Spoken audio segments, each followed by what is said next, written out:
গতকাল থেকে যে আন্দোলনটা আমরা দেখতেছি রাস্তায়, যে আমরা ইঞ্জিনিয়ার বলি, কেউ বিএসসি ইঞ্জিনিয়ার, কেউ বলে ডিপ্লোমা ইঞ্জিনিয়ার, তাই তো?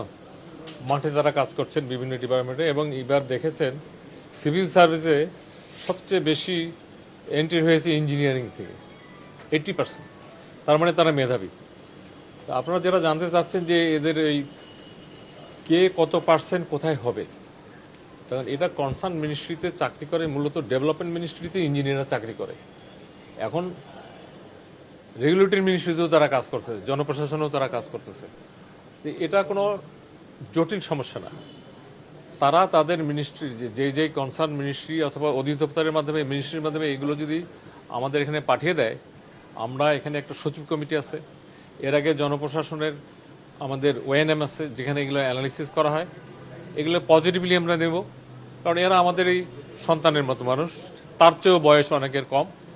এই ইস্যুটা সমাধানযোগ্য, একটু আলোচনার দরকার, আর জায়গা মতো প্রস্তাবটা আসতে হবে। আপনি এটা রাস্তায় সমাধান হবে না, এটা সমাধান হবে হলো কনসার্ন মিনিস্ট্রি এবং আমাদের হাইয়েস্ট একটা বডি আছে, এটাকে বলা হয় সচিব কমিটি। যে আমার পাশে ল্যান্ড সেক্রেটারি আছেন, ল্যান্ড সেক্রেটারি আছেন, এখানে আমার এপিডি আছেন, কালকে ওনারা আসছিলেন, আমি আরেকটা মিটিংয়ে ছিলাম, মিটিংই তো বেশি থাকে, এখন মিটিং থেকে বেরোলাম। আমার মনে হয় এটা নিয়ে সবাই একটু পজিটিভলি চিন্তা করুক, আর যারা এটার স্টেক হোল্ডার, অর্থাৎ যারা বিএসসি ইঞ্জিনিয়ার বলে আর ডিপ্লোমা ইঞ্জিনিয়ার বলে, তারা তাদের এই বিষয়গুলো স্মারকলিপি আকারে, এবং অনেকে কিন্তু এগুলো নিয়ে অনেক ভালো রিসার্চ করেছেন, তাদের কাছে আইন কানুন আছে, ওগুলো যদি অ্যাটাচ করে দেয়, আমরা অল্প সময়ে এটা সমাধান করে দিতে পারবো। না, আমাদের কাছে ওইভাবে তো এই যে আমাদের শুনেছি, গতকাল তো শুনলাম, আজকে আপনারা আমাকে এই যে প্রশ্ন করতেছেন, তা আমাদের সাথে তো আপনাদের কম ইন্টারাকশন হয়, আমাদের নতুন নতুন খবর কম, তবে সামনে ভালো খবর, এবং আমরা নিশ্চয়ই দেখবেন যে তখন আপনাদেরকে ডাকবো। আমাদের মিনিস্ট্রিতে এখন তো 1 নম্বর ভবনের লেভেল 14, ওখানে অনেক সুন্দর হয়, এত ছোট জায়গা না, অনেক বড় জায়গা নিয়ে আমরা কথা বলবো। Thank you very much.